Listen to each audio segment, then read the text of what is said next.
everybody, my name is Mr. Francy and welcome back to Mr. Francy Reads. Okay, so today I'm doing my May monthly wrap part 1, talking all the books that I read in the first half of May. The reason I do this with my monthly wraps is because it allows me to have more time to discuss all of the books with you. I generally read around about 12 books a month, and if I were to do them all in one video, I would need to keep my reviews incredibly short because of the amount of time that I allow myself for videos. So I've just decided for a couple of months now to split them up into part 1 and part 2.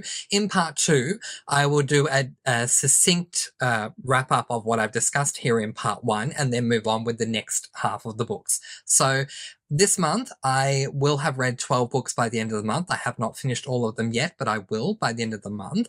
And so therefore, I'm going to give you in part 1 the first 6 books that I read. All right, so let's go through the stats for those 6 books, and then in part 2, I will give you the stats for all the books that I read in the month of May. Okay, let's begin. So, for the month of May, first half of May, I read a total of 6 books comprising of 2 fantasies, 2 cozy mysteries, 1 horror, and 1 LGBTIQ+. For my star ratings, I was all over the shop in the first half of May. It was quite the roller coaster ride. I have 2 5 stars, 2 4.5 stars, 1 4 star, and 1 3 star. Good news is no 2 or 1 star, but honestly, just kind of here and there and everywhere and all over the shop, including a 3 star, which is kind of like an okay book. So we'll get to that when we get to it. All right. The first book that I read for the month of May was this book, Zodiac Academy, Ruthless Fae by Caroline Peckham and Suzanne Valenti. This is marketed on Goodreads as new adult, but I don't believe in the concept of new adult. It's just me personally, so I either round up or round down. So for me, officially, I'm referring to it as an adult fantasy, and I gave this book a total of 4.5 stars. It is book number 2 in the Zodiac Academy series. So, quick premise.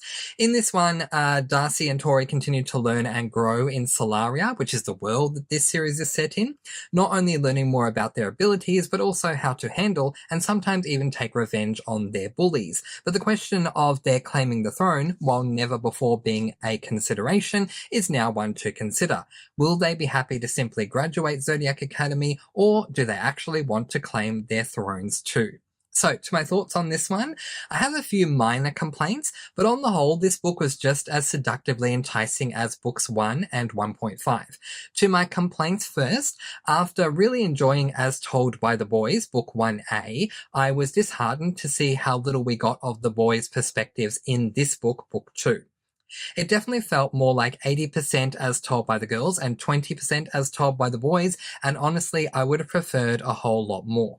Also, the beginning wasn't as enticing as I would have liked. But once things got going, I held on for the wild ride I've come to expect of the series so far, and I was not disappointed. It's great to see Darcy and Tori grow into their powers and get used to the academy as well as Fae culture. I still love all the boys despite their want to keep the throne in their families and all that encompasses. I truly loved getting to know Max, particularly in this book, who is the Siren heir, a lot more. And I loved how Tori and Darcy lowered their walls a little more in this one, especially around Orion and Seth. And all in all, end up giving it 4.5 stars. Now, I'm struggling a little bit because I made a vow that I would not read another fantasy in 2023 because I'm trying to give all of those other genres that I love to read a fighting chance and therefore read more of those and no more fantasies. But I really, really want to read book 3. So I made a deal with myself and I discussed it in my TBR video for June that if I do get through all of the books that I need to read in June and there is more time in June, then I will pick up book 3 in this series. If I don't, then I won't, and that's fine. But if I do get through all of them, then I will pick up book 3 because book 3 is called The Reckoning, and ever since, and keeping it spoiler free, ever since finding out what The Reckoning was, I've been intrigued to read The Reckoning happening. So I'm very, very excited. But all in all, I have to say, this is a wonderful series. Part of the reason, as I said, why I wanted to do part 1 and part 2 for wrap-ups is so that I could say more. So I'm just going to take a little more time with this to say that there are a lot of people out there who thought that I wouldn't like this series, and I can understand why they would think that I wouldn't. This series is incredibly shocking when it comes to the seggsule side of things. Incredibly shocking. Shocked me when I started reading at book 1A as told by the boys, let alone the rest of book 1A and all of book 1, The Awakening. And that continues on in book number 2. But just because a book or series is shocking or shocks you isn't necessarily, in my opinion, a bad thing. And I have grown to love the series. I wouldn't say despite the shocks, I would say including the shocks, and not just because of the shocks, but that is inclusive of the shocks as well as everything else. So I just think it's a fantastic series. The magic system is incredibly soft in this series. So if you're someone who loves a hard magic system, go into the series knowing that you're going to know next to nothing about the magic system. Just know that and be okay with that. If you can't be okay with that, then give this one a miss. But if you can, start reading this series because it is a wild ride. And I have Amy to thank for this over on my Discord. Thank you, Amy. Me not reading this book in June, if I don't get to it in June, has nothing to do with my love or dislove of the series because I absolutely love it. And yeah, we'll see what happens in June because I really, really, really want to read book 3, but I don't know if I'll have time for it. 4.5 stars for that one. So the next book that I picked up in the month of May was this book, The Lost Book of the White, and this is by Cassandra Clare and also Wesley Chu. This is a YA, it's hard to categorize. I'll call this a YA LGBTIQ plus fantasy, male fantasy. That's what I'll call it. Okay, so this is book 2 in the Eldest Curses. It's hard to say. At the moment, it's a duology, but apparently Cassandra Clare has plans at some point that are yet to have been disclosed to release a 3rd book in this series. I get it, I guess. Cassandra Clare has written many books in this Shadowhunters series, and she wanted to take a break. I get it. Absolutely. She deserves the break. But while she has said we're getting a book 3 in the series, she hasn't said when. So at this stage, it's considered a duology, but there might be a 3rd book on the way. Either way, let's discuss book number 2. I love this series as a whole. We follow my 2 favorite characters of all time from the Mortal Instruments series, which is Magnus Bane and Alec Lightwood. Alec Lightwood is in my top 5, if not top 3, fictional characters of all time. I absolutely love Alec Lightwood. So the fact that I can follow Alec as a protagonist in a series means the world to me because in the Mortal Instruments series, Alec and Magnus are side characters. So in this one, they are pushed to the forefront and they become the protagonists. So in this book, Magnus and Alec have a child, Max. Yeah, so that's really interesting. I need to stop the premise there and just rewind a little bit. Okay, so at the end of book 1, Alec and Magnus do not have a kid. Then we open up book 2, and in book 2 they have a kid, and it really threw me off. So I'm as much as that may sound like a spoiler, I don't know how to discuss this book without saying that because the kid is there right from the beginning of chapter 1.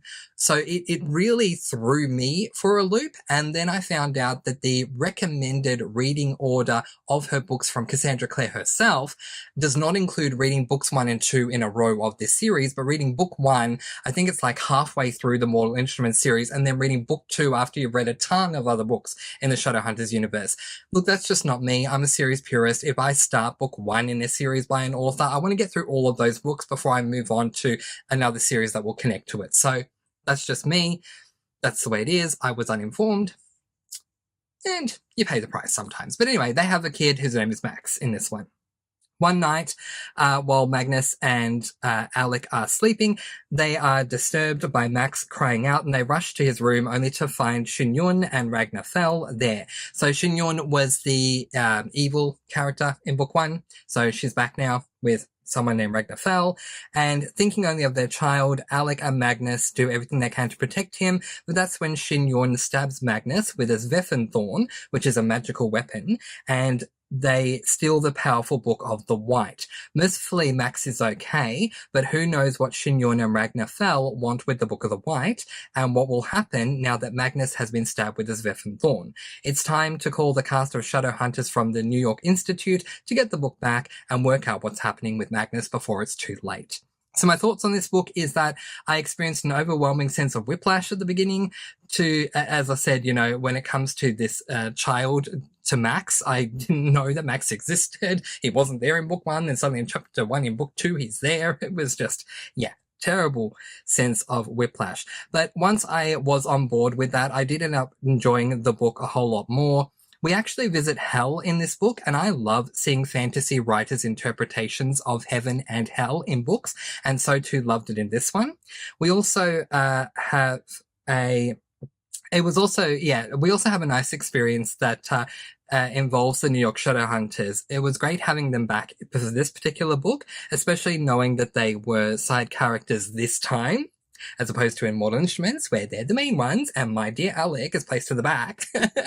I mean, yes, I am, as a reader, that petty. If I love a character, and they get to be pushed to the front in their own series, and those who are pushed to the front in the other series are pushed to the back, I will say yay and celebrate that. So it was great having the New York Institute Shadow Hunters back in this book. I really did appreciate that. But I also appreciated that they were back in Alec and Magnus's book and pushed to the back. I appreciate both of those aspects. But all in all, it was a good way to end the duology so far. As I said, there are rumours that Claire will release a third book, and I'll be up for it if and when she does. But for now, it was a satisfying ending, and I gave this book 4 stars. So the next book that I read was this book, Final Winter by Ian Rob Wright. This is book number 3 in the Damien Verse series, which is an adult horror series. And I gave this book a total of 5 stars. All right, I'll tell you more about the book in just a moment, but this book helped me to complete the Damien Verse series on my SAS list. A little bit of backstory for you. Last year, I read a book that I didn't enjoy. I won't say what the book is called. Don't want to put that out there, that negative energy. But when I picked up that particular book that I'm not naming, I was expecting it to be a book where there were competitions that went on in order to win a cash prize. Boy, was I very wrong. Then I went out looking for a book that would fulfill the need that I had, given the premise I thought was of the book I didn't like, if that makes sense. So for those of you who don't know, I go into all of my books blind. I don't want to know anything except for the title, the author, the age rating, and the genre. I don't want to know the premise. So based off of the title of that book I didn't like, I thought it was going to be This Is This. It wasn't that. That annoyed me. I finished the book and then specifically went looking for a premise that was what I was after. And I came across The Housemates by Ian Rob Wright. I read it, I loved it, I gave it an overwhelming 5 stars. Then I found out that it's actually the final book in a series called the Damien Verse series. It's book 4, the final book. So I decided to put the Damien Verse series onto my SAS list for this year, then went back and read book 1 and 2, and now this month in May, I read book 3, and so therefore the series is now complete. Okay, so all of these books, while they are part of a series, each book is taken from a different area in the world of a character in the series called Damien, and they all can be read as standalones. They just happen to be part of a series. So the premise of this book, we follow a medium cast of characters, but the main ones seem to be Harry, Jerry, Jessica, Damien, and Steph. Harry and some other guys, including Damien, start this book off. They're in a pub drinking while Steph is the barkeep, and a weather lady is telling everyone that this is the worst winter ever, not only in England, but in the entire world. It is snowing everywhere. Not too much later, the power goes out, not only in the pub, but also in the grocery store Jessica works at, and also at the DVD store Jerry is at. Somehow, everyone winds up together at the pub, but that's just the beginning. From there, mysterious things start to happen, and it begs the question, is there more going on than meets the eye? Now, if I haven't said already, all of the books in this series are targeted as adult horrors. So, yeah, I just thought I'd say that in case I didn't say it earlier. So, to my thoughts on this one, I won't lie, this book had a slow start that seemed to last a while, but if you pick this book up, trust me, get through the slow beginning. It's literally allowing you to get to know the characters more. From the moment the action begins, it's a wild ride to the end with an epic twist that knocked me off my feet. Ian Rob Wright deserves more credit than he gets. Last year, as a one-off, as I said, I read The Housemates and I loved it so much that I went back and read books 1 and 2 and this one to complete the series, and I have not regretted it for 1 minute. Crowned horror authors like King may do it for certain readers, but for me, it's pick and mix, with some being okay and some not even that horrific. But Ian Rob Wright is a horror star, in my opinion. If you're looking for true adult horror, you need to pick up one of his books. Despite the slow start, I gave this book 5 stars. If you want horror, good adult horror that is incredibly horrific because it's adult horror, so it crosses the line, pick up an Ian Rob Wright book. Trust me, you will not be disappointed. 5 stars from me. So the next book that I read was this book, Pulp Friction by Julie Ann Lindsay. This is book number 2 in the Cider Shop mystery trilogy. This is an adult cozy mystery, and I gave this book 3 stars. Okay, so a bit of a backstory with this one too. Forgive me for all my backstories, but hey, it's story time here at Mr. Francy Reads, so that's okay. Okay, so a couple of years ago, I was introduced to a cozy mystery series called the Christmas Tree Farm series by Jacqueline Frost. I came to find out that Jacqueline Frost is a pen name, the real author's name being Julie Ann Lindsay. I loved that series so much that I wanted to put another series of hers onto my SAS list this year to read more of her works. I read book 1, I thought it was alright. This is book 2, and there's 1 book left to go. Okay, so the premise of this book is, the premise of the series, for this series, is that we follow Winnie and her grandmother. Her grandmother runs an apple orchard and she has tours going through the orchard all the time. Winnie wants to open up her own cider shop. At the end of book 1, at the end of book 1, she succeeds in doing that and opens up her cider shop. In this book, we open up at Winnie's cider shop because Winnie is hosting a wedding reception. So she's hosting that wedding reception at her cider shop when suddenly the groom winds up murdered on her property, and the groom's ex is the number 1 suspect. So Winnie corrals her friends and family together to try to solve the case. Okay, so to my thoughts on this one, honestly, I just don't think that this is the series for me. I prefer cozies that are a lot more cozy leaning and less mystery leaning, and so far the first 2/3 of these books have been very much mystery leaning. I'm glad we had more time to focus on Winnie's cider shop, but felt we spent nowhere near enough time in it, and it would have been amazing if Julie Ann Lindsay could have cut back on some of the mystery stuff to allow us more time in the cider shop. I will continue on, as there's only 1 more book left in the series, and I hope the final one is more cozy, but I gave it 3 stars because it just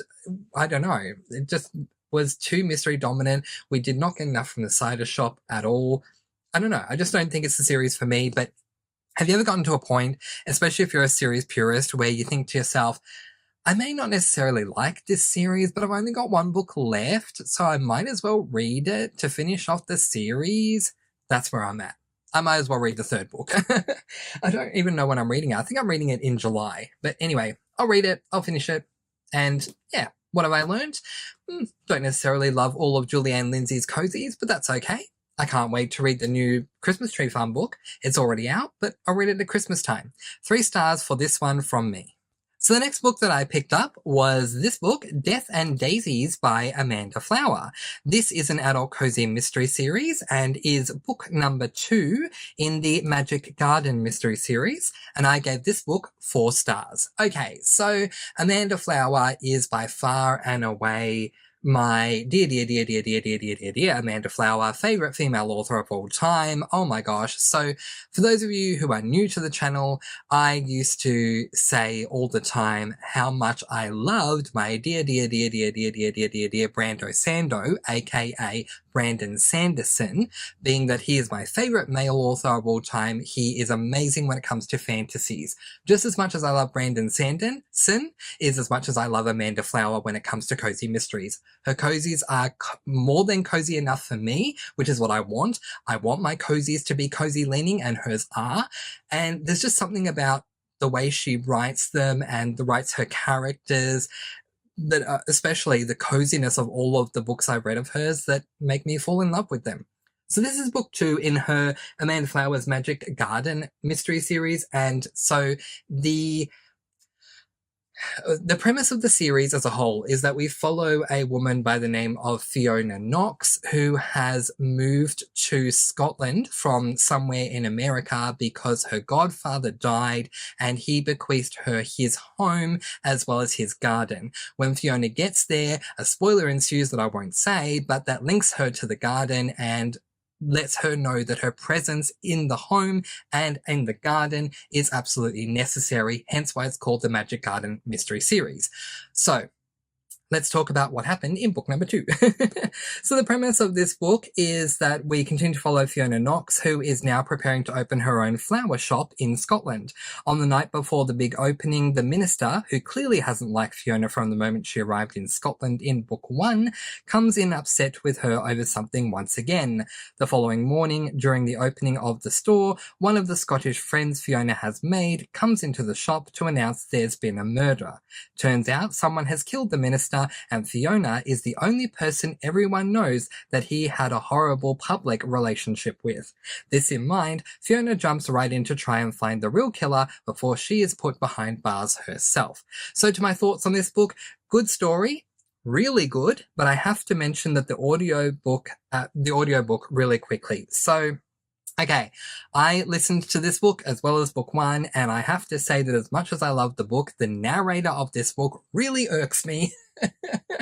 If you've been listening to my reading vlogs when it comes to book 1 or this book, you will know that because I say it all the time. The narrator the choices the narrator makes really irks me. The accent that she has given our protagonist, as well as when she is narrating the protagonist's inner thoughts and feelings. And in this book, our protagonist's sister is there, so I add her sister to that, really irks me. But I need to make the point that what irks me has nothing to do with our protagonist being in Scotland, nor does it have anything to do with the Scottish characters and the accent that the narrator adopted for the Scottish characters. It's for these two characters. Look, I'm not trying to be offensive. I'm just saying things I like, things I don't like. The accent that the narrator chose for the protagonist's inner thoughts and feelings, as well as the protagonist's sister, is incredibly twangy. And that just irks me personally. It's just a personal choice for me. If you would like to hear it, head on over to Audible and listen to a sample of either book 1 or 2, and you'll be able to hear exactly what I mean. In saying that, I am not going to take my star rating out on the author of the published work based on the narrator that was chosen, that for all I know, Amanda Flower didn't even assign her to be the narrator, so I'm not taking my star rating out on that, but it needs to be known. The narrator irks me, and for some reason I just feel like you all just need to know that, so now that you know that, let's now talk about the actual book, the story that Amanda Flower wrote, and not the narrator. Okay, alright. I got through it. I got through the narration owing to how much I actually loved the story. Amanda Flower shines once again in the second book in the Magic Garden Mystery Series. While I could have done with more from the Magic Garden itself, overall I found the garden and the florist shop aspects interesting. The mystery was also very intriguing, especially including the stakes at hand. My one con is that I felt we would have learned so much more about the magic to do with the garden by now, and with only one book left in the series, I'm surprised we still don't know a lot about it yet. In saying that, it has intrigued me to see how Amanda Flower will end it. Yeah, if you're going to have a series called the Magic Garden Mystery Series, and it's going to be a trilogy with only 3 books, my assumption would be that we would know a heck of a lot more about the Magic Garden, name of the series, by the end of book 2. And we don't know a heck of a lot, even 2 books in. So I'm intrigued to see what's going to happen in book 3, and I will be listening to it in June to wrap up this series. But yeah, 4 stars for this one from me. So to the final book that I read for the first half of May 2023, and that is this book, The First to Die at the End by Adam Silvera. This is book number 0 in the Deathcast series. It is a YA LGBTIQ plus male hard-hitting contemporary romance. I know that's a lot to say, but I can't sit here and deny that it's a romance, and I can't sit here and deny that it's a contemporary, so hard-hitting contemporary. So it's literally both.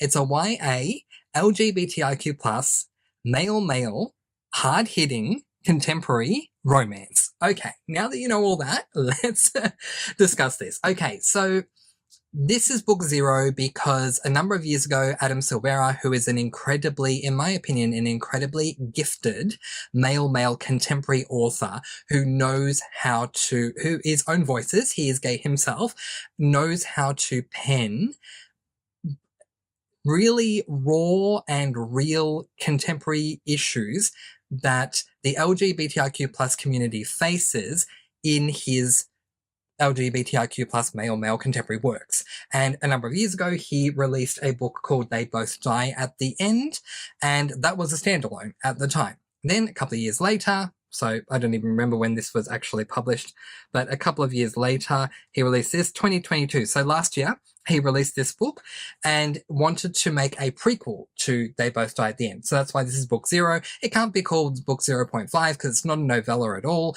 In fact, it's over 500 pages, which is incredibly longer than book 1. All right, now that you know that, what I'm going to do with this is I'm going to give you the premise of the series as a whole. So in this particular series, which involves a slight amount of magical realism, we follow characters in a world where there is a company called Deathcast. Deathcast exists because of a man named Joaquin. Somehow Joaquin has found a way to know when someone has less than 24 hours to live. Because of this, he has created this company where everyone who wants to can pay a membership fee and sign up to the company. And on the day that they are going to die, somewhere between the hours of 12 a.m. and 3 a.m., they will get a call to let them know, this is your last day. Somewhere today, you are going to die. So take advantage of the fact that you know and live your life to the best for your final day. Okay, so that's your setup for the universe. In this particular book, we follow two guys. We follow Orion and Valentino. Orion is a boy who has been dealing with a lot of heart issues. He has signed up to Deathcast because he knows he's going to die any day now. His heart is continuing to fail him, and it's getting worse and worse over time. We also follow Valentino, who has just moved to New York because he came out to his family. They reacted horribly, so he left, traveled interstate to New York because he has a passion. He wants a career in modeling, and he's going to do anything he can to get that career. Okay, so I can't say who, but one of these two characters receives the first ever Deathcast call from the boss of the company, from Joaquin himself, telling him that he is going to die, and that person will be the first to die at the end. So now let's move on to my thoughts and feelings. I know that was an interesting way to say the premise, but if I tell you who got the call, you'll know who will be the first to die at the end, and I don't want to spoil it for you. So, this book was quintessential Adam Silvera, from his amazing touches as a male romance author through to his real and raw hard-hitting contemporary moments. I fell hard for Valentino throughout the course of this book. Not to say I didn't like Orion. I did, but I just fell hard for Valentino, and I just thought that the book was fantastic.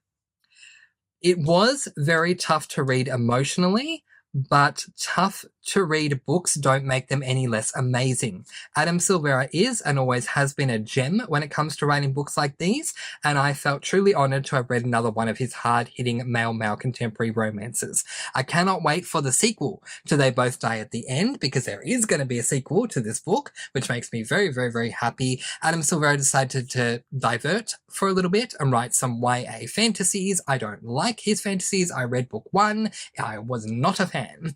So I'm thrilled that he's going back to writing more male hard-hitting contemporaries. I am there for each and every one that he decides to write, and he's said that he's going to write a sequel to They Both Die at the End. Okay, I gave this book 5 stars. And that is it. Those are the first 6 books that I read for the month of May 2023. What books did you read for the first half of May? Let me know in the comment section below. But in the meantime, that is where I am going to leave it. Keep an eye out for part 2 coming your way very, very soon. But in the meantime, I'm going to let you all go with peace, blessings, and so much love. Please do be kind and love one another and spread your sparkling energy all throughout the world. And until next time, happy reading. Bye, everyone.